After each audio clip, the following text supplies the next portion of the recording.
निवास कर पाएँ, ऐसा मैं आप सभी से आशीर्वाद करता हूँ कि मैं जो कुछ भी बोलूँ, भगवान के आचार्यों से जो कुछ भी सुना है वो आपके समक्ष बोल पाऊँ। और हम लोग भी ये सोचें कि हम लोग जितनी भी समय यहाँ पर बिताएं या श्रवण करें, तो हम लोग का हृदय इतना शुद्ध हो कि हम जगन्नाथ जी को उसमें विराजमान करा पाएँ। तो आज काफ़ी अच्छा लगा। फर्स्ट टाइम किसने किसने जो है यहाँ पर जगन्नाथ जी के रथ को खींचा है। जय। तो शास्त्रों में ऐसा वर्णन है कि जो जगन्नाथ जी का दर्शन करता है या जगन्नाथ जी के रथ को खींचता है या जगन्नाथ जी के साथ कुछ कदम भी चलता है, वो दोबारा इस भौतिक संसार में कभी नहीं आता है। वो वैकुंठ में भगवान के धाम को प्राप्त होता है। हरि बोल। आप लोगों को प्रसन्नता नहीं हो रही क्या वैकुंठ में जाने की? तो ये हम लोग देखते हैं कि उत्सव जो है ना, हमारे हर समय हम लोग, अभी कुछ दिन पहले नरसिंह चतुर्दशी उत्सव था, भगवान का स्नान यात्रा उत्सव थी, अभी आज रथ यात्रा है, अभी थोड़े दिन बाद जो है आषाढ़ी एकादशी है जिस दिन भगवान शयन करेंगे। फिर ऐसे ही उत्सव चलते रहते हैं। हम लोग का ये सौभाग्य है कि इस्कॉन से हम लोग जुड़े, जहाँ पे प्रभुपाद ने जो है उत्सवों की भंडार लगा रखे, यानी हर दिन उत्सव है। प्रभुपाद कहते थे अपने शिष्यों से कि अगर आप लोग थक जाओगे नहीं तो मैं हर दिन एक उत्सव करूँ। ऐसे आचार्यों के दिन हैं या ऐसे ऐसी लीलाएं हुई हैं भगवान की कि हम रोज उत्सव मना सकते हैं। वैसे अगर 2 मिनट के लिए सब लोग अपना फ़ोन साइलेंट कर लें तो ऐसा बताते हैं कि उत्सव जो है मनुष्य यानी भक्त जो है हर प्रतिक्षण उत्सव कर सकते हैं। अगर जैसे कि रोज हम लोग सुबह भक्त यहाँ पर जप करते हैं, फिर मंगल आरती करते हैं, फिर शाम को संध्या आरती करते हैं, तो अगर हमारी चेतना या हमारा हृदय शुद्ध है तो हम हर समय उत्सव कर सकते हैं। यानी कि इस संसार में कोई भी आपको जो है 2 घंटे का अपॉइंटमेंट नहीं देगा आपसे मिलने के लिए, 2 घंटे के लिए नहीं आएगा। प्राइम मिनिस्टर से मिलना हो तो 2 मिनट भी बहुत मुश्किल है। लेकिन हम जब भगवान के 16 माला जप करते हैं सुबह 2 घंटे बैठ, तो भगवान हमारे समक्ष सुनते हैं बैठ कर। यानी 2 घंटे भगवान ने हमें समय दिया अपने साथ बैठने का, अपना सानिध्य देने का। तो ये उत्सव ही है। अगर हमें ये सब क्रियाएं करते हुए समय उत्सव फील होना चाहिए, यानी एनर्जेटिक फील होना चाहिए। जब हम भगवान की कथा करें या भगवान की आरती करें, भगवान की कोई भी सेवा करें, तो हमें उत्सव महसूस हो। अगर नहीं महसूस हो रहा है तो यानी अभी हमारी चेतना शुद्ध नहीं हुई। तो अभी आप जैसे काफ़ी दिनों से यहाँ पर जगन्नाथ जी की कथा चल रही थी, सुनील मुकुंद प्रभु जी ने काफ़ी आप लोगों को बताया भी है। तो आज मैं जगन्नाथ जी के जो पतित पावन जगन्नाथ जी हैं उनके बारे में थोड़ा बताना चाहूँगा। कुछ मैंने जो है क्लास जो सुनी हुई है या जो ग्रंथ से पढ़ा है उसके बारे उसी से है। तो जैसे हमने जगन्नाथ जी का रथ खींचा, तो हमारा भाव वही होना चाहिए, हमारा मूड वही होना चाहिए कि हम जगन्नाथपुरी में हैं और भगवान के हम नीलांचल धाम में भगवान के जगन्नाथ जी के रथ को खींच रहे हैं। क्योंकि मूड बहुत ज़रूरी है। हम भगवान का दर्शन करने जा रहे हैं और हमारा मन कहीं और है, हमारा मूड कुछ और है, तो हम शुद्ध तरीके से दर्शन नहीं कर सकते।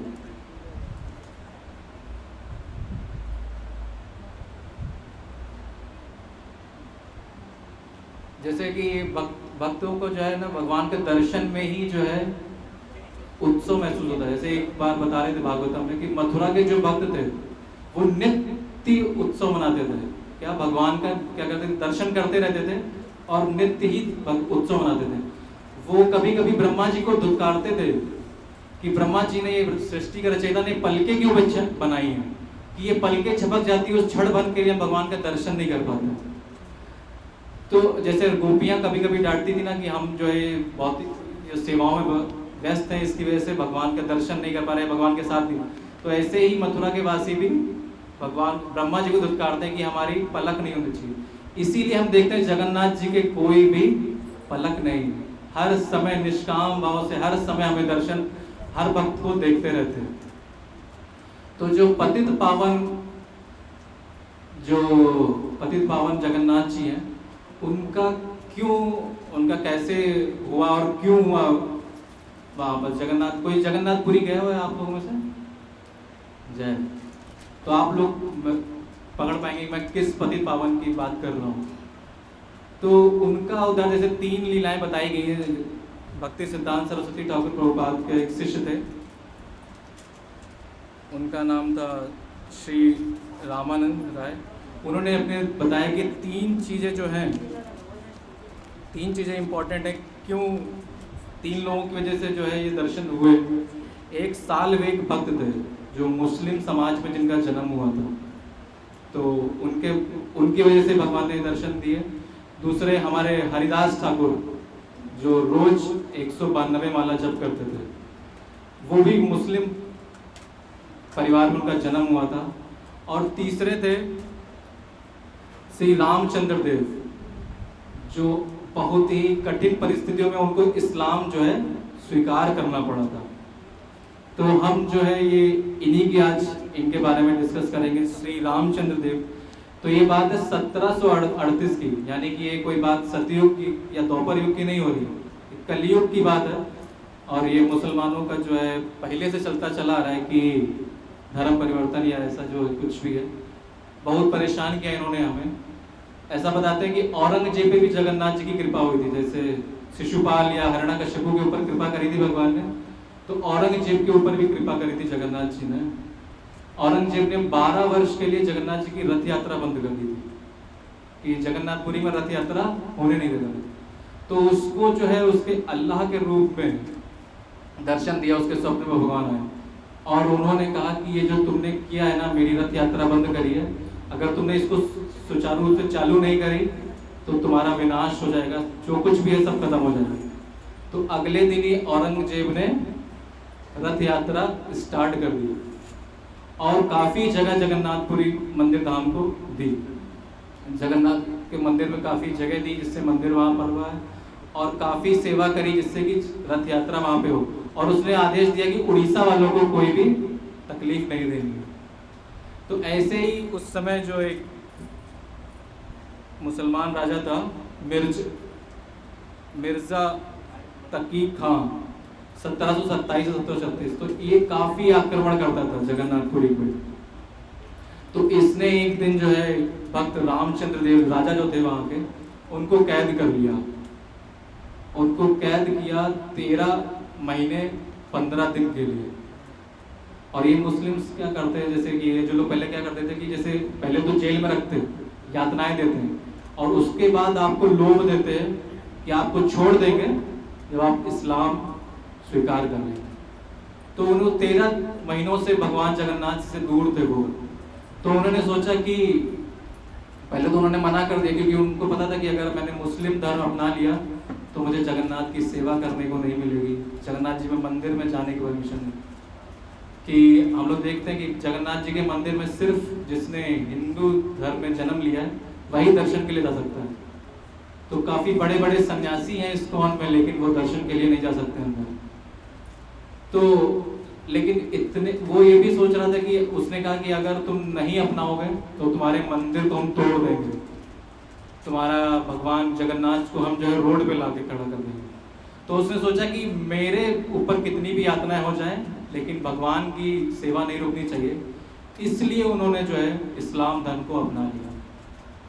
तो वो जैसे और अपनी बेटी से शादी भी करवा दी, यानी ये सिर्फ इस्लाम धर्म नहीं अपना पाए, अपनी बेटी से शादी भी करवा दी, जिससे कि ये पूर्णतः हो जाएगी ये मुस्लिम हो गया।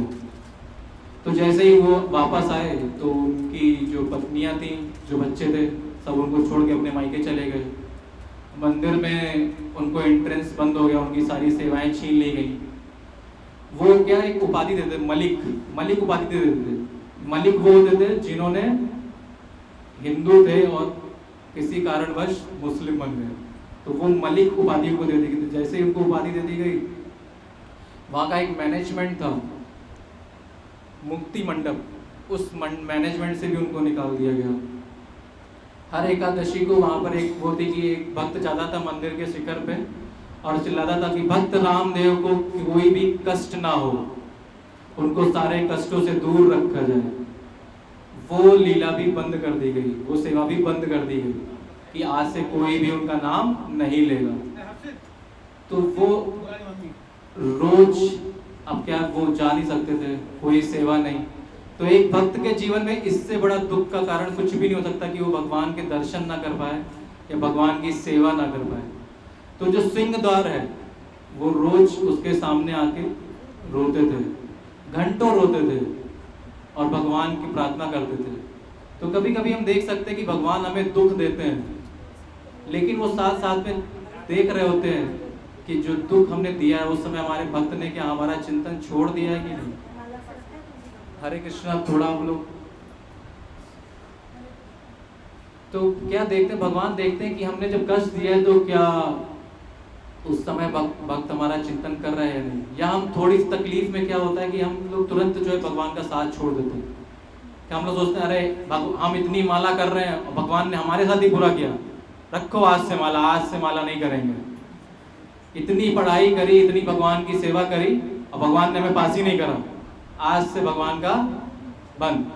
यानी कुछ भी जीवन में हमारे तकलीफ आती है, सबसे पहले हम यही सोचते हैं कि भगवान को छोड़ दें। यानी पूरे अगर दिन में भी हम देखें, अगर कोई भी सेवा आ गई, जैसे कि ये हुआ कि शाम को जो है किसी पार्टी में जाना है तो बाकी सारा काम वैसे ही करेंगे, लेकिन मंदिर नहीं जाएंगे क्योंकि शाम को पार्टी में जाना है। सबसे पहले वही सेवा हटाएंगे, यानी सबसे पहले हम उसी को छोड़ दें कि मंदिर को छोड़ देंगे। बाकी सारे काम जरूरी है लेकिन मंदिर जरूरी तो ना, और जगह जाएंगे लेकिन हम मंदिर नहीं जाएंगे। तो वैसे लेकिन यहाँ पर जो भक्त थे, जो राजा थे, वो नहीं छोड़ रहे, उनको सबने उनको छोड़ दिया है, लेकिन वो भगवान के लिए रो रहे हैं। तो एक दिन, 2 दिन, 3 दिन ऐसे तो जगन्नाथ जी देखते रहे, लेकिन जगन्नाथ जी हमारे बहुत ही कृपालु हैं। उन्होंने क्या करा, वो रोज रात को जैसे ही पंडाल लोग उनको बंद करके सैन्य आरती करके जाते, बंद कर जाते, तो रोज जगन्नाथ जी वहां से अंदर से भागते हुए आते हैं सिंह द्वार पे अपने भक्त को दर्शन देने के लिए। तो जो भी जैसे जगन्नाथ जी की पगड़ी होती थी, फूल मालाएं सब पहनी होती, तो वो रास्ते में बिखरी पड़ी होती थी। तो ऐसे रोज पंडाल लोग आते, वो देखते कि ये रोज जो है भगवान का जो सारा श्रृंगार है, आभूषण अलंकार है, ये सब रास्ते में कैसे पड़े होते। तो एक दिन हो गया, उन्होंने लगा शायद कोई डाल गया होगा, कोई पंडा ही डाल गया होगा।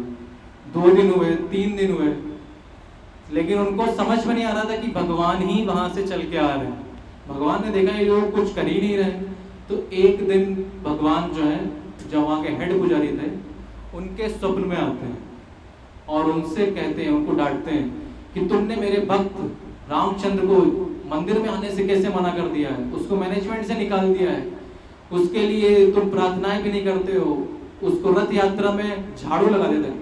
जब भी रथ यात्रा होती है, जो वहाँ के जगन्नाथपुरी के राजा होते हैं, वो सोने के झाड़ू से झाड़ू लगाते हैं। तो वो सिर्फ जो उनके राजा के घर वाले वही झाड़ू लगाते हैं और बाद में भक्त लगाते हैं। सबसे पहले झाड़ू राजा ही लगाता है। तो उससे वो सेवा भी छीन ली गई थी। तो कल से ही जो है उसको ये सारी सेवा वापस कर दो, नहीं तो तुम लोगों को मैं अपनी सेवा करने नहीं दूंगा। तो हेड पुजारी सुबह उठता है, सारे सभी भक्तों को बुलाता है, जितने भी पंडा है सबको बुलाता है और सबको बताता है कि ऐसा ऐसा हुआ है। ढोल नगाड़े बजा के बताता है कि रात को जगन्नाथ जी मेरे स्वप्न में आए थे और ऐसा ऐसा बोला है। तो काफी चिंतन होता है, सब लोग बोलते हैं, सब लोग सलाह करते हैं क्या करा जाए, क्या तो निष्कर्ष ये निकलता है कि वो मुस्लिम हो चुके हैं तो उनको मंदिर में आने की परमिशन नहीं दी जाएगी, लेकिन उनको जो है मैनेजमेंट में रख लिया जाएगा। वो जब रथ यात्रा होगी तो झाड़ू लगा सकते हैं। जो उनके लिए सेवा होती थी कि उनका नाम बोला जाता था कि उनके जीवन में तकलीफ ना हो, वो स्टार्ट कर दी गई। और एक विग्रह की जो है स्थापना कर दी गई सिंह द्वार पे ही। जो विग्रह जिनके साथ न सुदर्शन है, ना सुभद्रा मैया है, ना बलदेव जी है, ना उनका शरीर है, ना ही उनके हाथ पैर, कुछ भी नहीं है, सिर्फ उनका मुख है।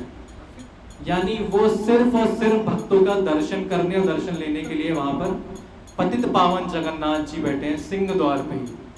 तो जो भी भक्त जो है मंदिर के अंदर जा नहीं सकते, वो बाहर से ही पतित पावन का दर्शन करते हैं।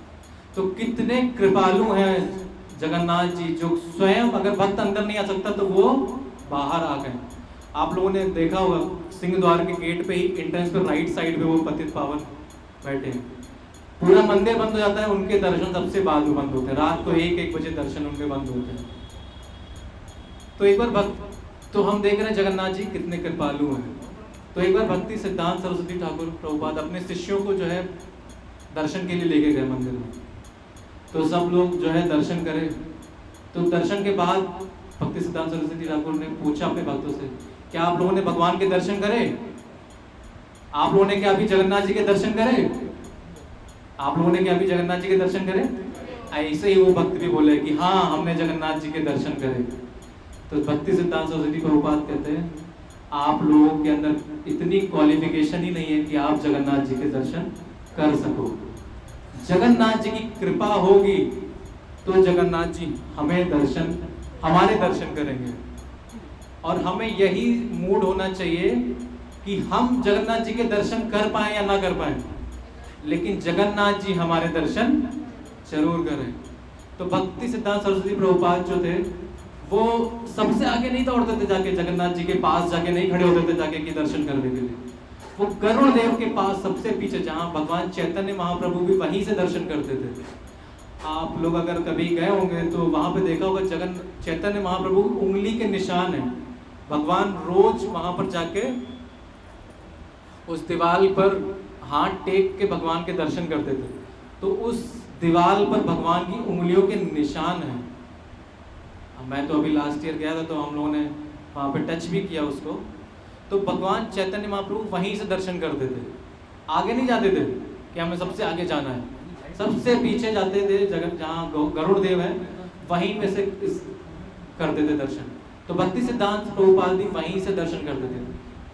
वो चाहते थे कि भगवान आगे जाऊंगा मैं तो भले ही भगवान जो है मेरे ऊपर दृष्टि न डाले, लेकिन जो उनके वात्सल्य भाव के जो उनके सेवक हैं, वात्सल्यता से जो सेवा कर रहे हैं, उनके परम भक्त गरुड़ देव पे तो जरूर कृपा करेंगे, यानी गरुड़ देव को तो वो जरूर दर्शन करेंगे।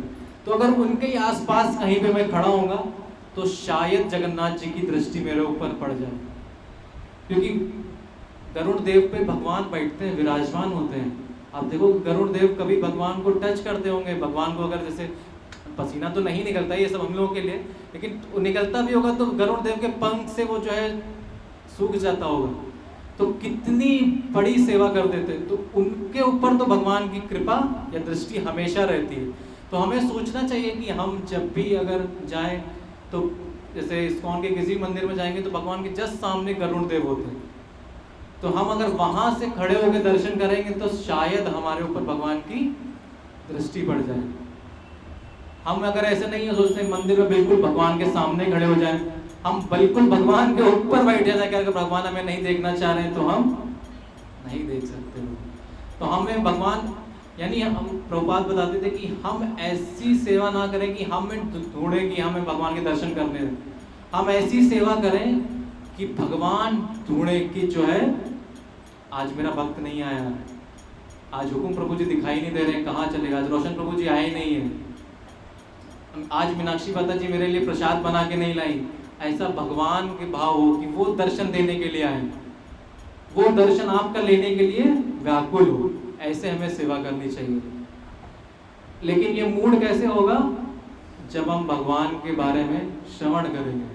कभी कभी देखते कि हम अगर जब हम श्रवण करते हैं तो हम जो सुन रहे हैं हम वही सुनते सुनते उस जगह पे पहुंच सकते हैं, अगर हम भगवान का दर्शन जो है या भगवान का जो श्रवण है उसको शुद्ध चेतना से करेंगे। तो यहाँ पे बता रहे थे, तो ऐसे ही और 2-3 भक्तों के बारे में बताएंगे जिनको भगवान ने दर्शन दिया है, अभी यहाँ पर रोज दर्शन देते थे। ऐसे ही मार्कंडे ऋषि थे। मार्कंडे ऋषि का नाम सुना है आपने? मार्कंडे ऋषि को वरदान था कि 7 अल्पों तक उनका जो है वो देह नहीं त्यागेंगे, यानी 7 अल्पों तक की वो जीवित रहेंगे। एक अल्प होता है ब्रह्मा जी का 1 दिन, और ब्रह्मा जी के 1 दिन में ये महाप्रलय आता है। 1 दिन के बाद ये पूरे जो सत्ययुग, त्रेता युग, द्वापर युग, कलयुग, इन सबका विनाश होता है और महाप्रलय आता है, और फिर से सृष्टि का रचय करते। तो जैसे हम लोग रोज सुबह उठते हैं ना, जैसे रोज सुबह उठे, नहाए, पूजा करे, प्रसाद पाए, ऑफिस गए, शाम को मंदिर आए, सब लोग नहीं आते लेकिन अगर मंदिर आए और फिर शयन करे। ऐसे ब्रह्मा जी के एक दिन में ये सारे ये चलता है। उसके बाद महाप्रलय आता है। ऐसे 7 दिनों तक की जीवित रहने का वरदान था मार्कंडेय ऋषि के पास। तो जिस दिन महाप्रलय आता है उस दिन सब कुछ पानी में हो जाता है। अब मार्कंडेय ऋषि को तो वरदान था, तो मार्कंडेय ऋषि क्या करते हैं, पानी के ऊपर तैर रहे होते हैं, लेकिन आधा अंदर होते हैं आधा ऊपर होते हैं। तो देखते हैं उनको कोई आवाज लगा रहा है, मार्कंडेय मार्कंडेय। तो कहते हैं आज तो महाप्रलय है, कोई भी जीवित नहीं है, ये आवाज कहाँ से आ रही है। तो वो देखते हैं वट वृक्ष के ऊपर, वट वृक्ष के नीचे जो है कोई दूर खड़ा है और वो मुझे आवाज दे रहा है। तो वो जाते हैं तो देखते हैं वो नारायण जी होते हैं। तो वो बोलते हैं कि तुम वट वृक्ष पे चढ़ जाओ और उसके ऊपर वाले जो पत्ते पे जो है वहां पर मेरा बाल रूप है और आप उसमें उनके मुंह में जाके बैठ सकते हो, तो ये महाप्रलय आपको कुछ नहीं करेगा। तो वो जैसे पेड़ पे चढ़ते हैं, उस पत्ते पे जाते हैं, तो वहां पर कौन होता है, भगवान बाल लीला कर रहे होते। बाल लीला के नंद हमारे जो होते हैं, भगवान जो है जैसे बच्चे अंगूठा चूसते हैं ना, मुंह अंगूठे में हाथ डाल, तो भगवान हाथ का अंगूठा नहीं चूस रहे हैं, भगवान पैर का अंगूठा चूस रहे हैं। और वो मुख खोलने वाले थे, तो भगवान ये जो है मार्कंडेय ऋषि उनके मुख में बैठते हैं और उन्हें मुख में बैठते ही उनके सारे ब्रह्मांड के दर्शन हो जाते हैं, सारे ग्रहों के दर्शन होते हैं, ब्रह्मा जी के दर्शन होते हैं, देवी देवताओं के दर्शन होते हैं। सबके दर्शन करते हुए वो भगवान के पेट में जाते हैं और देखते हैं कि कितनी बड़ी सृष्टि है, कितने सब महाविष्णु के दर्शन करते हैं। और वो देख के फिर वापस आ जाते हैं और बाहर आके वो नारायण लक्ष्मी के सामने बैठ जाते हैं। तो इस समय भगवान ने वैसे ही दर्शन कर, ये मार्कंडेय ऋषि ने वैसे ही दर्शन करे जैसे यशोदा मैया ने ब्रह्मांड घाट पे दर्शन करे थे। जब भगवान कह रहे थे कि मुझे तो माखन पसंद है मैया, मैंने माटी ना खाई, तो भगवान यशोदा मैया क्या करती है कि अपना मुंह खोलो, मुझे दिखाओ कि मिट्टी खाई है कि नहीं खाई। तो जैसे ही वो देखती हैं उनके मुख में पूरे ब्रह्मांड के दर्शन हो जाते हैं उन्हें। तो लेकिन तुरंत ही जो भगवान की जो महामाया है वो आ जाती है और वो उनको दिखाती है कि ये स्वप्न था, ऐसा कुछ भी असलियत नहीं। तो ऐसे ही दर्शन जो है मार्कंडेय ऋषि को हुए उनके मुख में। लेकिन वो नारायण जी से कहते हैं कि मैं ये तो नहीं देख पाऊंगा। तो मार्कंडेय ऋषि भगवान नारायण उन मार्कंडेय ऋषि से कहते हैं आप यहीं पर विराजमान रहिए, ये नीलांचल धाम है, यहाँ पर कोई भी बंधन नहीं है, आप सभी बंधनों से मुक्त हैं। यहाँ पर मेरे ही एक स्वरूप भगवान शिव की आप आराधना करिए और यहीं पर विराजमान रहिए। तो उनने 7 अल्पों तक की जो है मार्कंडेय ऋषि ने भगवान शिव की वहीं पर आराधना करी थी। तो भगवान अपने भक्त को, यानी कि महाप्रलय के बाद भी भगवान दर्शन देने के लिए आए। ऐसे ही एक भक्त थे बंधु मोहंती। बंधु मोहंती के बारे में आपने सुना होगा। बंधु मोहंती एक ब्राह्मण थे जो उड़ीसा के ग्राम था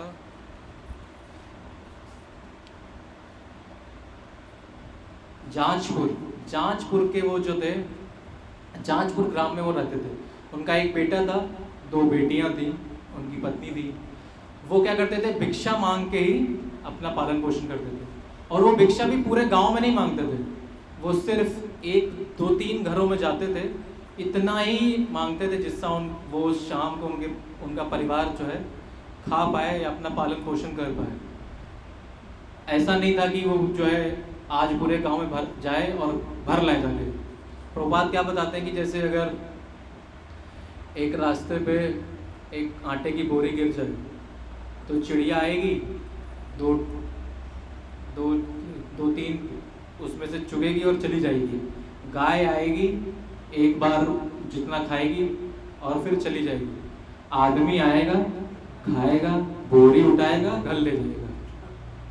क्या करेगा, उसको पता है कि ये जो कुछ भी मैं इकट्ठा कर रहा हूँ ये सब यहीं रह जाना है। लेकिन क्या है, जीवन पर्यंत हम उसी कार्यों में लगे रहते हैं, क्या सब कुछ इकट्ठा करने में। हमें पता है कि ये सब कुछ यहीं रह जाना है, लेकिन हम सारी भगवान की सेवा छोड़ के, भगवान की भक्ति छोड़ के भी हम उन्हीं कार्यों में लगे हुए हैं जिससे हम कुछ इकट्ठा कर सकें, परिवार इकट्ठा कर सकें, धन इकट्ठा कर सकें, घर बंगला गाड़ी यही बनाने में लगे हुए, लेकिन वो ब्राह्मण जो भिक्षा मांग के जी रहा है, वो भी क्या कर रहा है, 4 घरों में 4 घर से ज़्यादा नहीं जा रहा है, क्योंकि उसको पता है कि जगन्नाथ जी जो है मुझे देंगे, जितना मुझे मेरे कर्मों में लिखा है उतना मुझे मिलेगा। तो वो एक दिन अपनी पत्नी से भी कहते हैं कि भगवान जो है हमारा गुजारा कर ही रहे हैं, तो आप भी भगवान की भक्ति करो और सेवा करो। तो उनकी पत्नी कहती है ठीक है, मैं कल से भगवान की भक्ति और सेवा करूँगी। ये नहीं कहती कि मैं नहीं करूँगी, आपको करना है करो, और ज़्यादा आप करोगे तो मायके चली जाऊँगी मैं, या आप क्या ही बाबा बन गए हो। वो ऐसे नहीं कह रही है जैसे आजकल की, या आप लोग तो नहीं करते, आप लोग आए हुए मंदिर, लेकिन बहुत सारी ऐसी माताएं हैं जो मना करती हैं अपने प्रभु जी लोगों की, या प्रभु जी लोग हैं जो माताओं को मना करते हैं। तो उन्होंने क्या कहा कि आप मेरी पतिव्रता से सेवा तो कर ही रही, लेकिन मेन सेवा कैसे होगी, जब हम भगवान की सेवा साथ में करेंगे। ऐसे ही पतिव्रता पत्नी का कर्तव्य यही धर्म होता है, भगवान की सेवा करना और अपने पति की सेवा करना। तो वो जैसे ही कहते हैं उनकी पत्नी मान जाती हैं और वो दोनों ही भगवान की भक्ति करते हैं और सेवा करते हैं। लेकिन एक कुछ दिनों के बाद वहाँ क्या होता है, अकाल पड़ जाता है, सूखा पड़ जाता है, महाअकाल, किसी के पास खाने के लिए नहीं होता है। अब वहाँ के लोगों के पास खाने का नहीं है, तो वो ये बंधु महंती को कैसे दें भिक्षा के लिए। तो वो अब उनको भिक्षा नहीं मिल रही होती, तो उनकी पत्नी कहती है कि कोई तो होगा आपका जानने वाला, कोई रिश्तेदार, कोई मित्र, जिससे हम जो है ले सकें या हमारी मदद कर सके। तो वो कहते हैं कि हाँ एक मित्र है, लेकिन वो थोड़ी दूर है, हमें पैदल चल के जाएंगे, अगर हम वहाँ जाएंगे तो 3-4 दिन लगेंगे। तो उनकी पत्नी कहती तो क्या हुआ कि हम चलते हैं उनके पास, मैं बेटे को कंधे पर लाद दूंगी, आप दोनों बेटे को कंधे पर लाद लेना, और हम चलते हैं आपके मित्र के पास, कुछ मदद होगी तो मिल अच्छी बात है। तो वो अपने बेटे को कंधे पर लाद लेती है, बंधु मोहंती अपनी दोनों बेटियों को कंधे पर लाद के पैदल चल देते हैं जगन्नाथपुरी की जाए। तो चलते चलते चलते 4 दिन लगते हैं उनको जगन्नाथ जी के पास पहुंचने में, जगन्नाथपुरी में। तो जो अभी से खाया नहीं था, अब पैदल चल के आए, तो उनकी ये कंडीशन हो गई थी कि उनके प्राण निकले जा रहे थे, इतनी भूख लगी थी। बच्चे कुंदन कर रहे हैं, चिल्ला रहे हैं कि मुझे कुछ खाने के लिए दो, कुछ खाने के लिए चाहिए। तो उनकी पत्नी कहती है अब तो हम आ गए हैं, जाइए अपने मित्र से कुछ खाने का बंदोबस्त करके लाइए, कुछ प्रसाद लेकर आइए, बच्चे बहुत रो रहे हैं। तो वो ठीक कहते हैं आप बैठिए, भाई सिंह द्वार के बाहर बैठाते हैं, और वो जाते हैं। तो वो आते हैं, देखते हैं सिंह द्वार के बाहर क्या है, बहुत लंबी हजारों भक्तों की लाइन लगी हुई है, और दर्शन जो है बहुत लोग दर्शन के लिए खड़े हुए। तो अपनी पत्नी के पास जाते हैं, कहते हैं आज तो दर्शन नहीं हो पाएंगे, यानी आज अपने मित्र से नहीं मिल पाएंगे, क्योंकि आज वो कुछ चुनिंदा लोगों को ही दर्शन दे रहा है, और वहाँ पर बहुत लोग खड़े हुए हैं, उनमें से कुछ चुनिंदा लोगों को ही वो दर्शन दे रहा है, तो हम कल दर्शन कर पाएंगे। तो वो कहती है अगर कुछ चलो मिल नहीं पाएंगे, लेकिन कुछ प्रसाद का तो इंतजाम करो। तो वो कहता है ठीक है आप यहीं बैठो। वो पश्चिम द्वार की तरफ लेके जाते हैं, जहाँ पर भगवान की जो रसोई है, वहाँ से जो भगवान के लिए चावल बन रहे होते हैं ना, उसका उबालते हैं, जो उसका जो पानी बह के आता है, वो पानी वहाँ से बह के आता है, वो उस मटके में भर के और अपने बच्चों को पिला देते हैं कि ये पी के अपना पेट भर लो। अपनी पत्नी अपने बच्चों को खिला के और वो देता है, और वो बच्चे फिर क्या है, वो सब वो जो है बच्चे जो है फिर इतना थक के आए हुए थे, 4 दिन हो गए थे, तो वो सो जाते हैं। लेकिन जगन्नाथ जी तो कृपालु हैं, जगन्नाथ जी कैसे देख सकते हैं कि मेरा मित्र आया है और मैं उसे, तो जगन्नाथ जी वेट करते रहते, करते करते शाम हो जाती, तो जगन्नाथ जी शाम तक वेट करते हैं। जैसे ही पंडाल लोग उनकी शयन आरती करके जाते हैं, सब मंदिर बंद करके, भगवान निकलते हैं, अपनी रसोई में जाते हैं, सोने की थाली में, चांदी तांबे की नहीं, पत्तल में नहीं, सोने की थाली में जिसमें भगवान को भोग लगाया था, उस थाली में जो है जितने भी व्यंजन रखे होते हैं रसोई में, सारे रखते हैं, और एक ब्राह्मण का रूप लेके आवाज लगाते हैं, बंधु मोहंती, बंधु मोहंती। तो बंधु मोहंती पहले लगता है कोई आवाज़ दे रहा है, तो वो कहता है नहीं कोई नहीं होगा, मुझे यहाँ कौन जानता है, मेरा तो कोई जानने वाला भी नहीं, मुझे कौन आवाज़ देगा यहाँ पे। तो फिर आवाज़ आती बंधु मोहंती, बंधु मोहंती। तो वो लगता है कि कहता है कि अच्छा यहाँ पता नहीं और भी बंधु मोहंती होंगे, इतने हजारों लोग खड़े, कोई और भी बंधु मोहंती होगा इसमें। तो वो कहते हैं, भगवान कहते हैं सुन ही नहीं रहा है, तो कहते हैं बंधु मोहंती जांजपुर वाले, बंधु मोहंती जांजपुर वाले। तब बंधु मोहंती को लगता है मेरे बारे में ही कोई आवाज़ दे रहा है। तब वो आते हैं, वो देखते हैं ब्राह्मण जो है आवाज़ दे रहे हैं। तो ब्राह्मण कहते हैं अरे आप इतनी दूर से आए हैं, आप ये प्रसाद लीजिए, अपने बच्चों को प्रसाद खिलाइए। तो इतना प्रसन्न हो जाते हैं प्रसाद देख के ही, वो पूछते ही नहीं कि आप कौन हैं। वो प्रसाद लेकर आते हैं, अपने बच्चों को जगाते हैं, पत्नी को जगाते हैं, और वो सभी प्रसन्न हो जाते हैं। और 4 दिन के भूखे होते हैं, वो तुरंत प्रसाद पाते हैं। और फिर देखते हैं कि वो प्लेट को धो देते हैं, और फिर देखते हैं कि कोई है भाई नहीं, यानी कोई ब्राह्मण भी उन्हें नजर नहीं आ रहा है, ब्राह्मण कहाँ चले गए। तो उनको लगता है कि शायद वो चले गए होंगे, उन्हें काफ़ी समय लगा दिया। तो वो क्या करते हैं, अपनी धोती में ही बांध के रख लेते हैं और कहते हैं सुबह ब्राह्मण दिखेंगे तो उनको दे देंगे, और सो जाते हैं वहीं पर। अब सुबह होती मंगल आरती में पंडा जो है भगवान को भोग लगाने के लिए जाते हैं, किचन में देखते हैं प्लेट ही नहीं रखी है, सोने की प्लेट गायब है। अब पंडा जो है आते हैं, बाहर बताते हैं, जो रखवाले होते हैं, पुलिस वाले होते हैं, उनसे बताते हैं।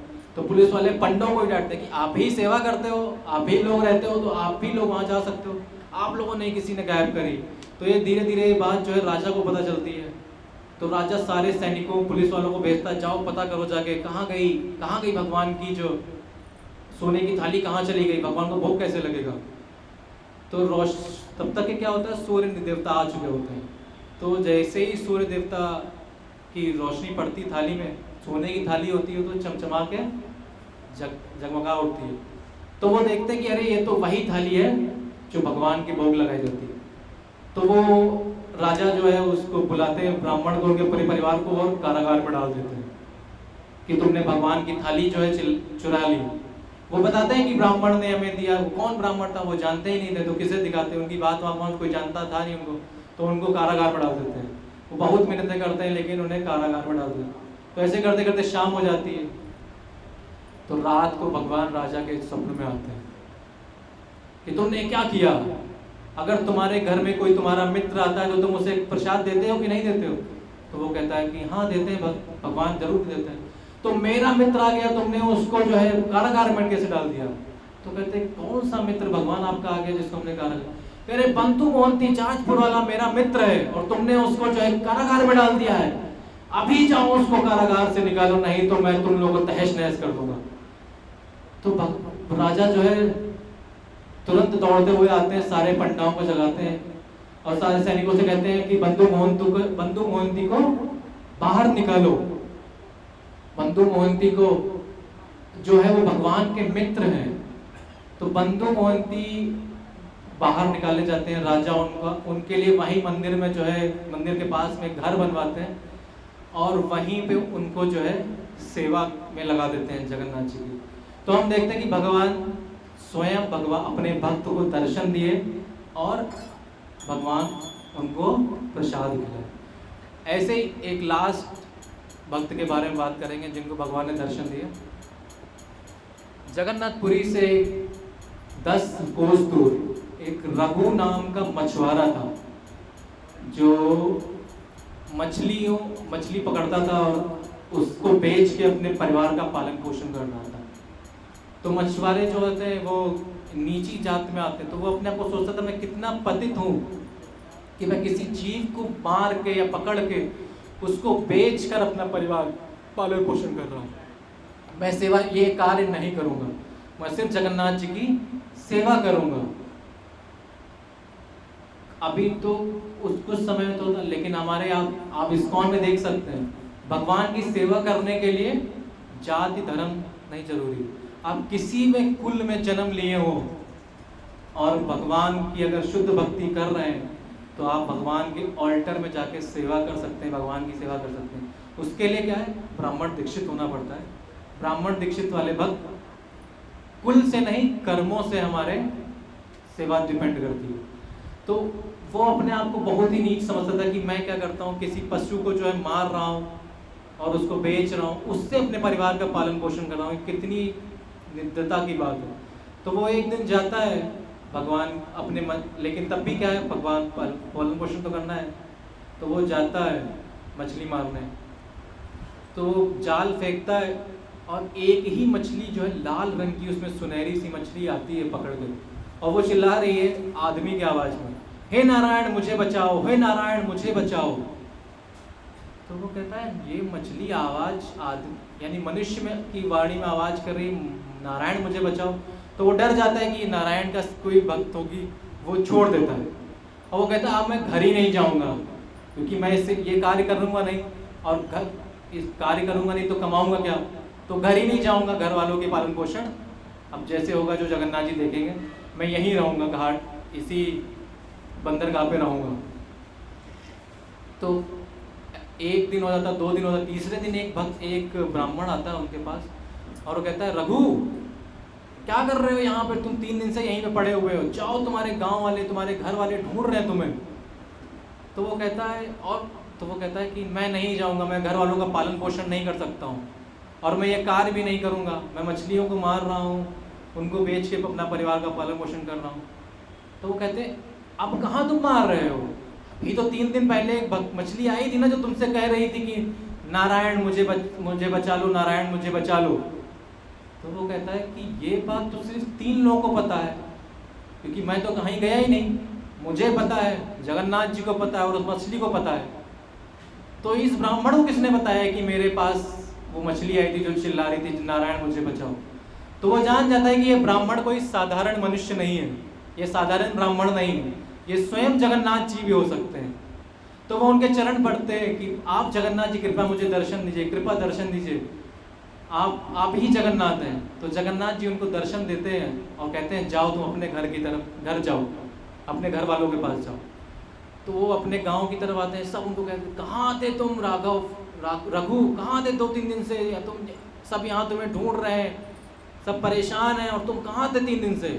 मोहल्ले वाले अब जब अपने घर के पास जाते हैं तो मोहल्ले वाले कहते हैं तुम्हें अपने घर की चिंता ही नहीं है, घूम रहे हो वहाँ से। तो वो सोचता अब घर जाता है, बाहर वालों ने इतना अड़काया तो घर में तो होम मिनिस्टर बैठी है, अभी वो क्या कहेंगी, वो इसमें परेशान है कि अभी घर में धर्म पत्नी हमारे कैसे स्वागत करेंगी। लेकिन धर्म पत्नी आती है, कहती है अरे आप आ गए, कहते हैं हाँ। तो कहते हैं आप 2-3 दिन यहाँ नहीं थे, एक कोई ब्राह्मण आते थे, वो हमें प्रचुर मात्रा में धन दे जाते थे, आहार दे जाते थे, हमें कोई कमी ही नहीं हुई, हम आराम से खा पी रहे थे। तो उनको तो पता था कि वो ब्राह्मण जगन्नाथ जी थे। तो जगन्नाथ जी ने उनको तो दर्शन दिए, उनकी पत्नी को भी दर्शन दिए, क्योंकि उनकी पत्नी उनके साथ भगवान की सेवा करती थी। तो ऐसे ही भगवान ने उनको कृपा कर दी और क्या हुआ, सब घर वर बगरा दिया उनका, और उनको एक कृपा कर दी कि वो जैसे रघु क्या करने लगे, अब भगवान के भक्त तो थे ही, डॉक्टर भी हो गए। रघु जिसके ऊपर हाथ रख देते और कहते कि भगवान से प्रार्थना करते कि इसको सही कर दो, वो सही हो जाता। तो अब रघु जो है डॉक्टर हो गए, सब दूर दूर से लोग उनके पास आ रहे हैं, उनके हाथ रखवा रहे हैं और सही हो जा रहे हैं। तो सब उनको दान देने लगे। तो उनको वो अपना पुराना सारा काम छोड़ दिया और वो उनका सुचारू रूप से भगवान की कृपा से उनका घर परिवार सब चलने लगा और वो सेवा करने लगे। तो एक दिन जगन्नाथ जी उनके स्वप्न में आते हैं कि रघु अब तो घर तुम्हारा बढ़िया से चल रहा है, तो मेरी दावत करो, मुझे भोजन पे बुलाओ। अब आप सोचिए कि रात को राधा माधव आ जाए मीनाक्षी माता जी के स्वप्न में और कहें कि कल मैं आ रहा हूँ आपके घर में प्रसाद पाने, या जो भी माताएं भगवान के लिए भोग बनाती हैं उनके स्वप्न में आ जाएं, तो आप आप कुछ कमी रखोगे? आप तुरंत जो है लग जाओगे कि हम भगवान की सेवा कैसे कर सकें, या भगवान हमारे घर आ रहे हैं। यानी इनसे इम्पोर्टेंट कोई सेवा है ही नहीं कि भगवान हमारे घर आ रहे हैं भोग खाने। तो वो कहते हैं सारे पूरा घर साफ करो, बर्तन धुलो, बढ़िया से साफ करो, आज मेरे परम मित्र आ रहे हैं, सबसे बड़े मित्र जो है मेरे वो आ रहे हैं। तो पूरा गांव साफ करा जाता है। भगवान जो है शाम को आते हैं, तो भगवान कहते हैं कि भक्त राघव मैं तुम्हारे हाथों से ही भोजन करूंगा, तो भगवान जो है, राघव जो है भगवान को भोजन अपने हाथों से करा रहे हैं, और वो सिर्फ भगवान जो है राघव को दिख रहे हैं और राघव की पत्नी को दिख रहे हैं। अब भगवान तो चले गए 10 कोस दूर, राघव के घर आराम से प्रसाद पा रहे हैं, यहाँ पंडा आए भोग लगाने। तो भगवान को जैसे ही उन्होंने जो है हाथ में जल लेके देखते हैं, भगवान का स्तंभ दिखाई, उसमें जो है परछाई दिखाई देती है। वो जगह परछाई दिख ही नहीं रही है, भगवान ही नहीं है यहाँ पर, भोग किसको लगाएं? जगन्नाथ जी तो है ही नहीं। अब पंडा सारे परेशान, पंडा राजा के पास जाते हैं कि आज विग्रह, आज जो है अंदर जगन्नाथ जी ही नहीं है, किसको भोग लगाए? जगन्नाथ जी है ही नहीं। तो राजा जो है चिल्लाने लगता है, भगवान से प्रार्थना करता है, मेरे से क्या गलती हो गई? ऐसा मैंने कौन सा पाप कर दिया है कि मैंने जो ऐसा मैंने कौन सी नीचता कर दी है जो आपने मेरी सेवा छीन ली, आप भोग कर। तो भगवान उनसे बोलते हैं कि अरे राजा, मैं कहीं नहीं आया, मैं यहाँ अपने भक्त राघव के घर पे आके प्रसाद पा रहा हूँ, चिंता मत करो। तो वो कहते कहाँ है? कह रहे यहीं थोड़ी दूर है, 10 कोस दूर पे। तो तुरंत राजा जो है अपने रथ को बुलाते हैं। जब तक रथ आता है, राजा घोड़े पे ही बैठ के जो है अपने सैनिकों के साथ राघव के घर चले जाते हैं। भक्त राघव के घर जैसे ही जाते हैं तो देखते हैं कि राघव जो है भगवान को किसी को खिला रहा है और कौर खत्म हो जा रहा है और कोई दिख रहा नहीं है। तो फिर राजा चिल्लाता है कि भगवान, ऐसे मैंने कौन से पाप किए हैं या मैंने से कौन सी क्या ऐसी गलती हो गई है कि आप मुझे दर्शन नहीं दे रहे हैं, तो कृपया मुझे भी दर्शन दीजिए। तो भगवान क्या करते हैं? उनको भी दर्शन देते हैं। तो यहाँ क्या है कि एक भक्त की कृपा से, राघव की कृपा से राजा को भी दर्शन हुए। जो राजा भगवान की सेवा कर रहा था लेकिन उसको कभी दर्शन नहीं हो रहे थे, वो भगवान की सेवा कर रहा था, भोग स्वीकार रहे थे भगवान, लेकिन एक भक्त की कृपा से जो है उसको दर्शन हो गए। तो राजा कहता है कि अब आप यहाँ से चलिए, आपको हम जो है मंदिर के पास में ही घर बनवा देंगे, वहीं रहिए, नहीं तो रोज भगवान जो है यहाँ चले आएंगे, वहाँ कौन सेवा करेगा। तो बंधु मोहंती और भक्त राघव का मंदिर के पास में ही घर है, और इनके वंशज अभी भी पंडा रूप में जो है भगवान जगन्नाथ जी की सेवा कर रहे हैं, निरंतर भगवान जी की सेवा कर रहे हैं, वहां पर भोग लग रहे हैं। ऐसा बोलते हैं कि भगवान के धाम में कभी भी कोई भी कमी नहीं होती, सारे धाम है वहां पर। भगवान का जो रूप है, ये जो डिडीज हैं वो विराह रूप के डिडीज हैं। जब भगवान विराह रूप में थे ना, गोपियों के भाव में द्वारिका में थे, तब ऐसे भगवान जो है प्रकट हुए थे, जिनके हाथ पैर सब सिकुड़ गए थे, आंखें बड़ी बड़ी हो गई थी। तो विराह और भगवान की जो इतनी सेवा हो रही है, वहाँ पर काफ़ी मंदिर है, बड़े बड़े मंदिर हैं जहाँ पर भगवान की सेवा। तो ये ऐश्वर्य धाम है द्वारिका, भगवान का ऐश्वर्य धाम कौन सा है? द्वारिका धाम। वहाँ पर चैतन्य महाप्रभु गंभीरा में रह के सेवा करें, हमारे बहुत से आचार्य वहाँ पर सेवा करें भगवान का, वहाँ पर साधना करें, भक्ति करें। वो औदार्य जगह है, और इस जगह को कहते हैं औदार्य। तो वो औदार्य धाम है नवदीप मायापुर। नवदीप मायापुर औदार्य धाम है। और जो भगवान की मौसी का घर है थोड़ी दूर पे, जहाँ पे भगवान का रथ आज पहुँचा है, या अगर आज नहीं पहुँचोगे कल पहुँचेंगे भगवान, तो भगवान की कृपा के ऊपर है, जब भगवान चाहते हैं तब पहुँचते हैं वहाँ पे। तो वो वृंदावन है। तो सारे ही धाम जो है वहाँ पर है। और ऐसा कहते हैं भगवान जगन्नाथ जी का जो भात, जगन्नाथ जी का भात जगत पसारे हाथ। भगवान जी का भात जो है कभी भी खत्म नहीं होता, यानी कि ऐसा नहीं, वहाँ पर रोज इक्वल मात्रा में ही भगवान का भोग बनता है। कभी भक्त ज़्यादा होते हैं, कभी भक्त कम होते हैं, कभी भी भक्त प्रसाद जो है खत्म नहीं होता है। एक लास्ट लीला बताऊंगा, उसके बाद खत्म होगा। तो ऐसे ही भगवान के प्रसाद की बस कि एक बार भगवान का प्रसाद वहाँ पे खत्म हो गया, फिनिश हो चुका था शाम, तब ब्रह्मा जी आए वहाँ पे। और ब्रह्मा जी आते हैं तो वहाँ पर प्रसाद खत्म हो चुका था। तो ब्रह्मा जी देखते हैं, और उस दिन एकादशी भी थी, उस दिन एकादशी थी। तो भगवान ब्रह्मा जी देखते हैं क्या, एक कुत्ता जो है केले के पत्तल में से निकले हुए चावल के टुकड़े खा रहा है। तो ब्रह्मा जी उस चावल के टुकड़ों को लेके खा लेते हैं। यानी ये कृपा, जो सृष्टि का रचयिता जगत भगवान ब्रह्मा जी जो है, ब्रह्मा जी जो सृष्टि का रचयिता है, वो जगन्नाथ जी का वो प्रसाद एक कुत्ते के बाद जो झूठा प्रसाद है उसको भी पा लेते हैं। तो वहां पर जो एकादशी थी वो हंसने लगी उनके ऊपर, हे देखो एकादशी के दिन तुमने अन्न पा लिया, वो भी एक कुत्ते का झूठा। तो भगवान अपने भक्त के लिए तुरंत आ जाते हैं। भगवान आए, उन्होंने एकादशी को उल्टा लटका दिया कि तुमने मेरे भक्त मेरे प्रसाद का निरादर कर रहे हो, यानी मेरे प्रसाद को मेरे भक्त ने पाया तो उसके ऊपर कोई भी पाप नहीं लगेगा। और उस दिन से क्या हुआ, एकादशी का व्रत उन्होंने कह दिया कि आज से मेरे इस राज्य में कोई भी एकादशी का व्रत नहीं रखेगा, तुम लोग जितना चाहे उतना खाओ, जो कुछ है जब खाओ। तो ऐसा हमारे लिए नहीं है, वो सिर्फ जो जगन्नाथपुरी में जिनका जन्म हुआ है, जो भगवान के बहुत नज़दीक हैं, उनके ऊपर कृपा है। वो मंदिर अभी भी है, जगन्नाथ जी का मंदिर है, उसके पीछे नरसिंह देव का मंदिर है, उसके नीचे छोटा सा एक जगह है जहाँ पे एकादशी उल्टी टंगी हुई है, तो वहाँ पर एकादशी नहीं मनाई जाती। भगवान हर समय, भगवान को कोई भी उनके लिए कोई समय नहीं है, कुछ हर समय उनके लिए भोग लगते हैं। आनंद बाजार है वहाँ पर, जहाँ भगवान का पूरा भोग जो मिलता है वो सारे भक्तों को मिलता है। तो भगवान का प्रसाद, भगवान की लीलाएं, भगवान का नीलांचल धाम ही पूरा जो है कृपालु है। आज जो हमने जगन्नाथ की रथ यात्रा करी है, तो जगन्नाथ जी की रथ यात्रा क्यों होती, से हम ये वहाँ रूल है कि कुछ भक्त नहीं जा सकते, कुछ लोग अंदर नहीं जा सकते जिनका जन्म किसी दूसरे संप्रदाय या उसमें हुआ।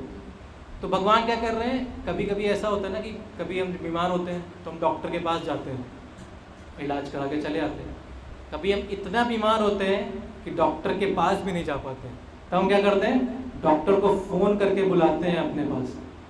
तो ऐसे ही कुछ, जैसे कुछ भक्त तो हैं जो मंदिर आ रहे हैं, भगवान को दर्शन दे रहे करते हैं आके, लेकिन कुछ लोग ऐसे भी हैं जो भगवान का दर्शन नहीं कर पाते, माया में लगे हुए हैं, ऑफिस, काम, मूवी देखना जाना।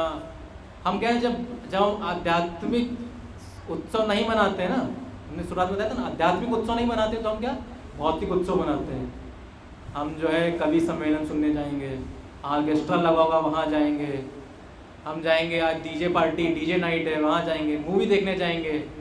अरे कहाँ वहाँ जाओगे, इलाइट होटल के पास बढ़िया फन मॉल है, यहीं मूवी देखते हैं। पूरा हम लोग आते हैं, जब देखते हैं पूरा परिवार है, इतने इतने बच्चे छोटे हैं जिनको पता भी नहीं है कि क्या देखेंगे क्या मूवी, उनको भी हम लेके जा रहे हैं कि छोटे बच्चे सीखो मूवी क्या होती है, कैसे हमें आनंद भोगना है। चपल सुख के लिए हम भाग रहे हैं, जबकि हमें क्या है, भक्ति में लगाना चाहिए, भगवान के बारे में बताना चाहिए, जो परमानेंट सुख है उसके बारे में बताना चाहिए। तो क्या है कि भगवान जो है, जो भगवान का दर्शन नहीं करते उनके ऊपर कृपा कर, क्योंकि जगन्नाथ है ना, जगत के नाथ है, पूरे जगत के नाथ है, सिर्फ हिंदुओं के भगवान नहीं है, या जो भारत में जन्म लिए उनके भगवान नहीं है, पूरे ब्रह्मांड में जो कोई भी है, मनुष्य है, पशु है, वो सबके भगवान है। तो कभी कभी हम देखते हैं जगन्नाथ जी की रथ यात्रा निकलती है तो कुछ लोग बालकनी से ही खड़े होते हैं, वहीं से, यानी नीचे भी नहीं उतर पा रहे हैं, तो भगवान के भक्त उनको जो है प्रसाद फेंक के दे देते हैं। तो क्या है, भगवान के प्रसाद से ही उनके पास कृपा पहुंच जाती है कि आप, भगवान कह रहे हैं आप नीचे नहीं उतर पा रहे हो, कहीं नहीं आ पा रहे हो, तो दूर से ही खड़े होकर मेरे दर्शन कर लो, मैं कृपा बांटने के लिए आया हूँ। तो आप सबके ऊपर आज भगवान ने अति कृपा करी, आप सब लोग कृपालु, यानी कि भगवान की शुद्ध भक्त ही हैं, या हम उस तरह, मैं तो नहीं हूँ, लेकिन आप लोग शुद्ध भक्त हैं जो भगवान की सेवा में आए हुए हैं, इतना समय लगाए, इतना समय से बैठे हुए हैं, भगवान का 56 भोग अभी प्राप्त करेंगे। तो जो कोई भी भगवान के दर्शन करता है, भगवान की रस्सी खींचता है, भगवान के रथ भगवान के साथ चलता है, उसको भगवान जो है अपने धाम वैकुंठ बुलाते हैं। हम लिखते तो हैं स्वर्गवासी, कैलाशवासी, लेकिन क्या हमारे कर्म हैं कि हम हमारा स्वर्ग में वास हो या वैकुंठ वास हम तो कर पाए? अगर भगवान बताते हैं, अगर कोई धोखे से एकादशी के दिन प्राण त्याग दे तो उसे भगवान के धाम में जगह मिलता है, या कोई शिवरात्रि के दिन अगर त्याग दे तो उसे कैलाश धाम में जो है जगह मिलती है। लेकिन हम इतने शुद्ध नहीं कि हमारा एकादशी के दिन प्राण भी निकले, तभी हम प्रार्थना करते हैं कि इतनी कृपा करना कि जब प्राण तन से निकले तो आपका ही ध्यान हो। तो हम सब लोग प्रार्थना करें कि जगन्नाथ जी हमारे हृदय में आए और हम अपना हृदय इतना शुद्ध कर पाए, इतना क्लीन कर पाए कि भगवान उसमें विराजमान हो। अगर ये विराजमान कैसे होंगे? जब हम अपने हृदय को साफ कर पाए। तो कोई भी मैंने कुछ गलत बोला हो या किसी को आघात पहुंची हो मेरे शब्दों से तो कृपया मुझे क्षमा करें। मेरी कोई भी क्वालिटी नहीं है, मैं कुछ भी योग्य नहीं हूँ कि मैं आप लोगों को बोल पाऊँ। जो कुछ भी मैंने अपने आचार्यों से सुना है वही मैंने बोलने की कोशिश करी है। तो जगन्नाथ बलदेव सुभद्रा प्रभु सुदर्शन की, जगन्नाथ रथ यात्रा की। तो अभी आपने भगवान की कथा, भगवान की जगन्नाथ कर ली, यात्रा, रथ यात्रा कर ली।